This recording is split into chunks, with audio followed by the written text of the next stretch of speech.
નમસ્કાર. સો free ડીવાયસો prelims mock test વિશેની વાતચીત આપણે કરવાની છે. તો જે 7 સપ્ટેમ્બર 2025ના રોજ ડીવાયસોની પ્રિલિમ્સ એક્ઝામ યોજાવાની છે, તો એના માટે 18 ઓગસ્ટ 2025થી આપણી મોક ટેસ્ટ શરૂ થાય છે. હવે મોક ટેસ્ટમાં કઈ કઈ બાબતનો સમાવેશ થશે, તમારે એમાં કઈ રીતે જોડાવાનું છે, તમે મોક ટેસ્ટને કઈ રીતે આપી શકશો અને એની અંદર કદાચ હું જવાબ આપું છું તો આન્સર કઈ રીતે મળશે, બધી ચર્ચા આપણે 10 થી 15 મિનિટના સેશનમાં કરીશું. હું તમને એનું જે શેડ્યુલિંગ છે, એટલે કે કઈ ડેટે કઈ ટેસ્ટ હશે એ પણ હું તમને બતાવીશ અને કઈ રીતે બધી વસ્તુ થશે એ પણ હું તમને ડિટેલમાં કહીશ. બરાબર. તો આખો જે ડીવાયએસઓ પ્રિલિમ્સ મોક ટેસ્ટ 2025નો પ્રોગ્રામ છે, આખો નિઃશુલ્ક છે, એટલે કે ફ્રી છે. તમે એમાં આપણી એપ્લિકેશન થકી જોડાઈ શકશો. એપ્લિકેશનને બધી વસ્તુ પણ હું તમને દેખાડું. પહેલાં આપણે મોક ટેસ્ટ વિશેની ડિટેલમાં માહિતી આપણે લઈ લઈએ. સૌથી પહેલાં તો આ જે મોક ટેસ્ટ છે પરીક્ષાલક્ષી PYQ આધારિત હશે. આનો મિનિંગ શું કહેવા માંગે છે? આનો મિનિંગ એ કહેવા માંગે છે કે દરેક મોક ટેસ્ટનો દરેક પ્રશ્ન જે છે એ PYQના આધીન બનાવ્યો છે. એમાં પણ જે હસમુખ પટેલ સર આવ્યા બાદ જે આખી પેટર્ન ચેન્જ થઈ છે, જે સુપર ક્લાસ 2 એટલે કે STI અને ડીવાયએસઓમાં પણ થોડા પ્રશ્ન ક્યાંક ને ક્યાંક જે જીપીએસસી ક્લાસ 1-2માં પૂછાય છે એવા તરફ વધારે ટેન્ડ થયા છે. તો એ બાજુના પ્રશ્ન પણ આપણે આમાં એડ કર્યા છે, જેમ કે 3 વિધાનના, 4 વિધાનના. અને 3 વિધાન 4 વિધાનનો ઠીક છે, પણ નવી પ્રશ્નોત્તરી કે અલગ સ્વરૂપથી અલગ પ્રકારથી પૂછાય છે. જેમ કે યુપીએસસીમાં પણ 1 વિધાન ખોટા, 2 વિધાન ખોટા કે 3 વિધાન ખોટા, કયા વિધાન નહીં પણ કેટલા વિધાન ખોટા એવા પ્રશ્નો તમને પૂછાય છે. તો એવા બધા પ્રશ્નોનું મિક્સચર આપણે અહીંયા એડ કર્યું છે. બીજી વસ્તુ કે PYQ જે પણ પેપર છે એનું એનાલિસિસ આપણે ડિટેલમાં કર્યું છે. હવે ડિટેલમાં એનાલિસિસ કરીને પછી આપણને એક આઈડિયા આવે કે ભાઈ દરેક પેપરમાં ઇઝી પ્રશ્ન આટલા હોય છે. હવે કયા સબ્જેક્ટની અંદર કેટલા ઇઝી એ પણ તમને એનાલિસિસ કરીને આઈડિયા આવે છે કે પર્ટિક્યુલર જે પોલિટી સબ્જેક્ટ છે એમાં ઇઝી પ્રશ્નો આવા હોય છે, મોડરેટ પ્રશ્નો કંઈક ને કંઈક આવા હોય છે, અને હાર્ડ પ્રશ્નની સંખ્યા છે એ આટલી હોય છે, અને આવી રીતે હાર્ડ પ્રશ્નો પૂછે છે. હવે કેટલાક પ્રશ્નોમાં એવું હોય કે પ્રશ્ન પૂછ્યો હોય પણ ઘણી બધી વખત ઓપ્શનના આધારે એ મોડરેટ લેવલ, હાર્ડ લેવલ અથવા ઇઝી લેવલ થઈ જતું હોય છે. કદાચ તમને 3 ઓપ્શન સાવ અલગ આપી દીધા અને એક ઓપ્શન સાવ એવો આપ્યો કે તમને ખબર જ પડી જાય, તે પ્રશ્ન ઇઝી થઈ જાય. પણ એ જ રીતે કદાચ તમને 4 ઓપ્શન ગૂંચળાવાળા એકબીજાથી નજીકના મૂકી દીધા તો એ ક્વેશ્ચન તમારો મોડરેટ ટુ હાર્ડ લેવલ થઈ જાય. તે બધી વસ્તુનું આપણે ડિટેલમાં એનાલિસિસ કર્યું છે, અને એનાલિસિસ બાદ આપણે ડિસાઇડ કર્યું છે કે આપણે આ ટેસ્ટ સિરીઝ બનાવશું અને ટેસ્ટ સિરીઝની અંદર તમને ડિટેલમાં સોલ્યુશન પણ આપીશું. તો આ PYQ આધારિત ટેસ્ટ સિરીઝે તમને આઈડિયા આવી ગયો. સેકન્ડ વસ્તુ છે 8 વિષયવાર ટેસ્ટ. હવે 8 વિષયવાર ટેસ્ટ એટલે શું? તો ડીવાયએસઓના કદાચ તમે સિલેબસમાં જોશો ને તો સિલેબસની અંદર ટોટલ કરંટ અફેરની સાથે મળીને ટોટલ 8 સબ્જેક્ટ થાય છે, જેમાં હિસ્ટ્રી, આર્ટ એન્ડ કલ્ચર, એમ તો નોર્મલી હિસ્ટ્રી અને આર્ટ એન્ડ કલ્ચરને એ લોકોને મર્જ કરી દીધું છે, પણ આપણે અલગ લેવાના છે. તો history, art and culture, geography, economy, polity, બધા સબ્જેક્ટ છે. બધા સબ્જેક્ટની એક ટેસ્ટ આવશે, એટલે દરેક સબ્જેક્ટની તમારી 100 માર્ક્સની ટેસ્ટ હશે. આ 100 માર્ક્સના ટેસ્ટમાંથી મોસ્ટ પ્રોબેબલ જે પણ ટોપિક છે, મોટા ભાગના બધા ટોપિક તમારા કવર થઈ જશે. કારણ કે તમે કદાચ છેલ્લા 4 વર્ષના 5 વર્ષના પેપર ઉઠાવશો તો તમને આઈડિયા આવી જશે કે આ પર્ટિક્યુલર ટોપિકમાંથી આવા પ્રશ્નો, આવા ટફનેસ લેવલના પ્રશ્નો પૂછાય છે. કેટલાક એવા ટોપિક હોય કે જેમાંથી ટફ પ્રશ્નો બનાવવા નેક્સ્ટ ટુ ઇમ્પોસિબલ હોય, કોઈ દિવસ બને જ નહીં. તો એવા પ્રશ્નો કઈ રીતે આપણે એડ કરવાના છે, બધી વસ્તુ આપણે આમાં કરીશું. તો ટોટલ 8 ટેસ્ટ છે. દરેક સબ્જેક્ટની એક ટેસ્ટ આપણે 100 માર્ક્સની ગોઠવીશું, એટલે કે ટોટલ 800 સવાલ આપણે અહીંથી સોલ્વ કરીશું. બરાબર, 800 ક્વેશ્ચન આપણે અહીંથી સોલ્વ કરીશું. એના સિવાય તમારી 8 ફૂલ લેન્થ ટેસ્ટ આવશે. એના સિવાય 8 ફૂલ લેન્થ ટેસ્ટ એટલે શું? ટોટલ 200 માર્ક્સની ટેસ્ટ હશે. 200 માર્ક્સની ટેસ્ટની અંદર લગભગ દરેક જે સબ્જેક્ટ છે, દરેક સબ્જેક્ટનું તમને 25 થી 30 માર્ક્સ જેવું પૂછાશે, અને એવી રીતે તમારા 200 માર્ક્સ થશે. તો આવી ટોટલ 8 ટેસ્ટ થશે, એટલે 8 × 200 = 1600.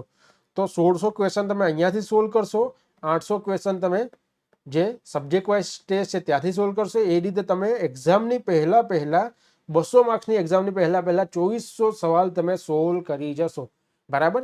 દરરોજ તમારા ટાઈમે તમે બેસી શકો છો. તમારી જરૂર નથી કે હું તમને ટાઈમ આપું એ ટાઈમે બેસો. તમે તમારા ટાઈમે ગમે ત્યારે તમે ટેસ્ટ આપી શકો છો. જ્યારે એક્ઝામ છે, એક્ઝામ સુધી તમે ગમે ત્યારે ગમે એટલી વખત ટેસ્ટ આપી શકો છો. નેક્સ્ટ વસ્તુ, કરંટ અફેરનો મેગા સેમિનાર પણ આની અંદર જ આવી જશે. તો 31 તારીખે આપણે ઓફલાઈન સેમિનાર કરવાના છે, 31 ઓગસ્ટે. તો 31 ઓગસ્ટનો જે સેમિનાર હશે એ સેમિનાર પણ આપણે આની અંદર જ આયોજન કરવાના છે. એ સેમિનારની અંદર શું થશે કે છેલ્લા જે 6 મહિનાનું છે, 6 મહિનાની કરંટ અફેર તમારું ડિટેલમાં કવર થશે. લગભગ 300 થી 350 જેટલા મુદ્દા હશે એ કવર કરીશું, જે ઇમ્પોર્ટન્ટ છે ને જે મોસ્ટ પ્રોબેબલ છે પૂછાવાના ટોપિક એ, બરાબર ને. પણ હું તમને વ્યવસ્થિત ટોપિક સજાવીને આપીશ કે આ મહિનાના આ પર્ટિક્યુલર ક્ષેત્રના આટલા ટોપિકો છે, એ પ્રમાણે હું તમને કરંટ અફેરનો મેગા સેમિનાર આપીશ, મેગા લેક્ચર તમને આપીશ. દરેક ટેસ્ટના વિગતવાર સોલ્યુશન, દરેક ટેસ્ટ જે હશે એની સાથે સાથે તમને સોલ્યુશન પણ મળશે ને. જસ્ટ તમને આન્સર કી નહીં કે આ પહેલા સવાલમાં બી આવે, બીજા સવાલમાં સી આવે, એવું નહીં. તમને ડિટેલમાં સોલ્યુશન મળશે, ડિટેલ સોલ્યુશન. કદાચ તમે રેવન્યુ તલાટીની બેચમાં કોઈ પણ સ્ટુડન્ટને પૂછો, તમને આઈડિયા આવી જશે ડિટેલ સોલ્યુશન એટલે શું. મેથ્સમાં કદાચ તમે જોવો તો મેથ્સની અંદર તમને જે ડિટેલ સોલ્યુશન છે, દરેક સ્ટેપ જે છે, દરેક સ્ટેપ તો આપશે, સાથે સાથે તમને શોર્ટકટ પણ આપશે કે આ શોર્ટકટ શું છે. ઇનકેસ કદાચ માનો કે હિસ્ટ્રી છે, તો હિસ્ટ્રીની અંદર તમને ડિટેલમાં સોલ્યુશન આપશે કે કઈ રીતે તમારે વિચારવાનું છે. ધારો કે 3 સેન્ટેન્સનો આન્સર છે, 3 સ્ટેટમેન્ટનો આન્સર છે, 3 સ્ટેટમેન્ટની અંદર કઈ રીતે તમારે વિચારવાનું છે, તમારી મગજ કઈ રીતે ચાલવું જોઈએ, એ બધી વસ્તુ પણ આ જે સોલ્યુશન છે એમાં કહેશે. ધારો કે માનો કે બીજા સેન્ટેન્સની અંદર તમને ખબર પડી જાય કે ભાઈ બીજું સેન્ટેન્સ ખોટું છે, તો તમને અંદર કહેશે કે તમારું માઇન્ડ સેટ કેવી રીતે ચાલવું જોઈએ, એ સોલ્યુશનમાં આપ્યું હશે. હવે એ સોલ્યુશનમાં કઈ રીતે કહેશે ભાઈ બીજો સવાલ ખોટો છે, એટલે તમારા માઇન્ડસેટમાં થવું જોઈએ કે ભાઈ બીજો સવાલ ખોટો એટલે પહેલો અને ત્રીજો સાચો છે. એટલે તમારે વધારે અંદર જવાની જરૂર નથી, પહેલો અને ત્રીજો જે ઓપ્શનમાં હોય એ સાચો કરી દેવાનો. તો ડેટ ઇઝ માઇન્ડસેટની જે ગેમ છે કે જે તમારે એક્ઝામની અંદર ખૂબ જરૂરી હોય છે, એ પણ તમને સોલ્યુશનમાં કહેશે. સોલ્યુશન તો આપશે, એ જે વિષયનું નોલેજ છે એ બધી વસ્તુ તો આપશે, પણ એકચ્યુઅલમાં તમે જે એક્ઝામમાં બેઠા છો ને ત્યારે તમારું માઇન્ડસેટ કઈ રીતે રન થવું જોઈએ, કઈ રીતે તમારું માઇન્ડસેટ ચાલવું જોઈએ, એ પણ આપણે અહીંયા એડ કરીશું, જે કોઈ જગ્યાએ તમને નહીં મળે. તો એ વસ્તુ આપણે સોલ્યુશનમાં આપીશું, ડિટેલમાં સોલ્યુશનમાં, બરાબર. બીજું છે, તમે ઓનલાઈન અને પીડીએફ બંને મોડમાં આપી શકાશે. હું તમને ઓનલાઈન જે આપણી એપ્લિકેશન છે, આપણી એપ્લિકેશનની અંદર ઓનલાઈનમાં તમે આપી શકશો. આ ઓનલાઈનની અંદર તમે અનલિમિટેડ વખત આપી શકશો, અનલિમિટેડ. જેટલી વખત આપી હોય એટલી વખત. કદાચ પહેલી વખત એવું લાગે કે ભાઈ મારે ટેસ્ટ છે સરખી નથી ભાઈ, તો સેકન્ડ ટાઈમ ફરીથી આપો, એને રીઅટેમ્પ કરો, તો ગમે એટલી વખત તમે એપ્લિકેશનમાં આપી શકશો. ને ઇનકેસ એવું છે કે ભાઈ મારે એક્ઝામની પેટર્ન પ્રમાણે જ મારે કરવું છે તૈયારી, તો તમારે શું કરવું પડશે, પીડીએફ અપલોડ થશે, પીડીએફ તમારે ડાઉનલોડ કરી લેવાની, ડાઉનલોડ કરીને તમે પ્રિન્ટ કરાવી તો પ્રિન્ટ કરાવી લેવાની, બરાબર. એની જે એમસીક્યુની જે કોપી હોય છે, એમસીક્યુ એટલે કે જે આન્સર શીટ હોય છે પેલા ગોળ વાળા, તો એ પણ હું તમને આપી દઈશ. જે ABCDE વાળું પણ હોય છે, તો એ પણ હું તમને આપી દઈશ, જેથી એક્ઝામ જેવી પ્રિપેરેશન તમને થાય. જો 18 તારીખે તમારી પેપર છે, તો એની આન્સર કી તમારી 19 તારીખે મુકાઈ જશે. એ રીતનું આખું સેશન રહેશે, બરાબર. નેક્સ્ટ છે, મોટા ભાગના પેપરો મોડરેટ ટુ હાર્ડ લેવલના હશે. મોડરેટ ટુ હાર્ડ લેવલના બનાવવાનો મેઇન એમ એ છે કે તમારા એક્ઝામમાં આખી એક્ઝામ તમારી at the end of point moderate લેવલની હશે. કેટલાક ઇઝી હશે, કેટલાક મોડરેટ હશે, કેટલાક હાર્ડ હશે. પણ મોડરેટ ટુ હાર્ડ લેવલની તમે ટેવાઈ જાઓ છો, કારણ કે 8 ટેસ્ટમાં તમે 1600 ક્વેશ્ચન કરશો, 100 માર્ક્સની તમારી 8 ટેસ્ટ, બીજી 2400 ક્વેશ્ચન તમારે મોડરેટ ટુ હાર્ડ લેવલના તમે કરશો. તમારું માઇન્ડસેટ છે ટેવાઈ જશે, તમારે easy question, moderate question, hard question, તમને બધા ક્વેશ્ચન ત્યાં આવડી જાય. એના માટે હું તમને મોડરેટ ટુ હાર્ડ લેવલના પ્રશ્નો વધારે આપીશ. બીજું PIQ આધારિત ટેસ્ટ, એટલે મેં તમને કહી દીધું, છેલ્લા વર્ષના ચાલતા ટ્રેન્ડ આધારિત ટેસ્ટ હશે. જે છેલ્લા 3 વર્ષથી 2 વર્ષથી જે ટ્રેન્ડ ચાલે છે, જે ડીવાયએસઓના છેલ્લા 3 વર્ષના 5 વર્ષના જે પેપરો છે, જે STIના છેલ્લા 3-4 પેપરો છે, બધાને થોડુંક એનાલિસિસ આપણે કર્યું છે, ને એનાલિસિસ પ્રમાણે આપણે ટેસ્ટ બનાવીશું, બરાબર. આ ક્લિયર થઈ ગયું. શેડ્યુલ આ પ્રમાણે છે, 18 તારીખથી એટલે કે આવતીકાલથી શરૂ થાય છે. હિસ્ટ્રીનો ટેસ્ટ છે આવતીકાલે, તમારે બંને રીતે મુકાશે, એક ઓનલાઈનનું પણ મુકાશે ને એક ઓફલાઈન માટે PDF પણ મુકાશે, બરાબર. સોલ્યુશન છે, આનું સોલ્યુશન તમને 19 તારીખે બપોર સુધીમાં મળશે, બરાબર. હિસ્ટ્રી તમારું દરેક દિવસે જ્યારે પણ ટેસ્ટ હશે, સવારે 9 વાગ્યા પહેલાં તમારી ટેસ્ટ મુકાઈ જશે, અને સોલ્યુશન બીજા દિવસે સાંજે 5 વાગ્યા સુધી મુકાશે. એટલે કે 18 તારીખનું સોલ્યુશન 19 તારીખે સાંજે 5 વાગ્યા સુધી મુકાશે, બરાબર. બાકી તો શું, ખાલી સોલ્યુશન જોઈને બધા ટીક કરી દે એટલે આપણે સોલ્યુશન બીજા દિવસે મૂકીશું. 19 તારીખે આર્ટ એન્ડ કલ્ચર, 20 તારીખે polity and IR international relation છે અંદર, એના માટે અહીંયા એડ કર્યું છે. 21 તારીખે ઇકોનોમી, 22 તારીખે બફર ડે, કે ઇનકેસ તમારે આમાંથી કોઈ ટેસ્ટ ચૂકાઈ જાય છે તો તમે આ દિવસે આપી શકો, અથવા તમારે કંઈ વાંચવાનું બાકી હોય તમે વાંચી શકો છો. 23 તારીખે મેથ્સ એન્ડ રિઝનિંગ, 24 તારીખે જીઓગ્રાફી, 25 તારીખે સાયન્સ એન્ડ ટેક. તો આ રીતે તમારા 7 સબ્જેક્ટ અહીંયા પૂરા થશે. અને 8મો જે કરંટ અફેરનું છે એ તમારું 1 સપ્ટેમ્બરે છે. કેમ? કારણ કે 31 ઓગસ્ટે તમે મેગા સેમિનાર કરશો, એનું મટીરિયલ મળશે તમને, અંદર મટીરિયલનો તમે વાંચી લેશો બધી વસ્તુ. આ કરંટ અફેરનો પછી એના ઉપરથી ટેસ્ટ તમારે આપવાનો રહેશે. બરાબર, આટલી વસ્તુ થઈ. પછી તમારે ફૂલ લેન્થ ટેસ્ટ ચાલુ થશે. 26 ઓગસ્ટે તમારો બફર ડે હશે. 27 ઓગસ્ટ 200 માર્ક્સની પહેલી ટેસ્ટ. 28 ઓગસ્ટ, 29 ઓગસ્ટ, 30 ઓગસ્ટ, આ 4 ટેસ્ટ તમારી. પછી 2 સપ્ટેમ્બર, 3 સપ્ટેમ્બર, 4 સપ્ટેમ્બર અને 5 સપ્ટેમ્બર. 6 સપ્ટેમ્બરે કોઈ ટેસ્ટ આપવાની જરૂર નથી. ખાલી ખોટું તમે મોરલ તમારું ડાઉન થાય એના માટે કોઈ ટેસ્ટ આપવાની જરૂર નથી. તો આ રીતે 18 ઓગસ્ટથી લઈને 5 સપ્ટેમ્બર સુધી લગાતાર આપણે ટેસ્ટ આપીશું. ને કહેવાય છે કે ભાઈ જેટલી ટેસ્ટ તમે વધારે આપો એટલું તમારું પાસ થવાની સંભાવના છે એ ખૂબ વધી જાય. તેના માટે ટેસ્ટ તમારે આપવી જોઈએ. ને આ જે છે આ ટેસ્ટ વ્યવસ્થિત બનાવી છે. હવે કઈ રીતે જોડાવાની એ પણ હું તમને કહી દઉં. તો સૌથી પહેલાં તો આપણી જે એપ્લિકેશન છે, હું તમને એપ્લિકેશન દેખાડી દઉં. આપણી એપ્લિકેશન છે આ.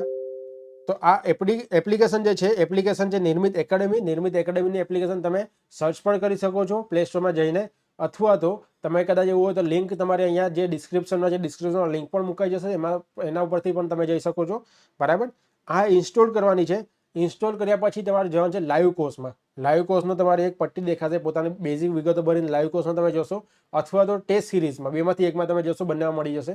ટેસ્ટ સિરીઝ અથવા લાઈવ કોર્સમાં તમે જોશો, એમાં ફ્રી ડીવાયએસઓ ટેસ્ટ સિરીઝ એવું લખ્યું હશે.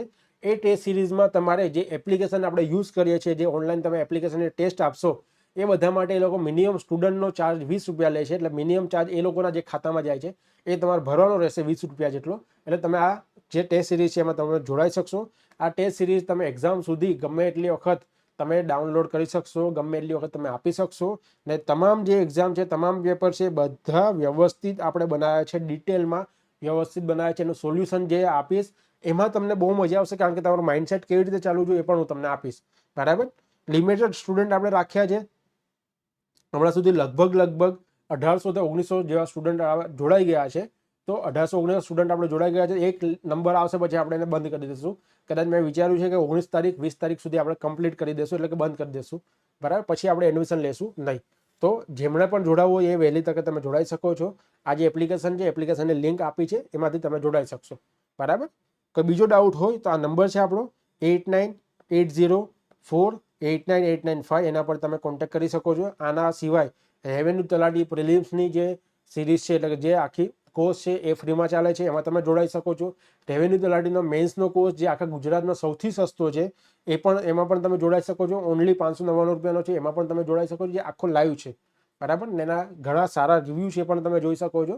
બધી વસ્તુ તમારે રિવ્યૂ કદાચ જોવો હોય તો આ જે એપ્લિકેશન છે, આ એપ્લિકેશન છે, આપણે એપ્લિકેશનની અંદર તમે જશો તો અહીંયા તમને રિવ્યૂ જોવા મળશે. રિવ્યૂનો સેક્શન, યસ, અહીંયા રિવ્યૂનો સેક્શન છે. આ રિવ્યૂના સેક્શનમાં તમે બધા રિવ્યૂ જોઈ શકો છો.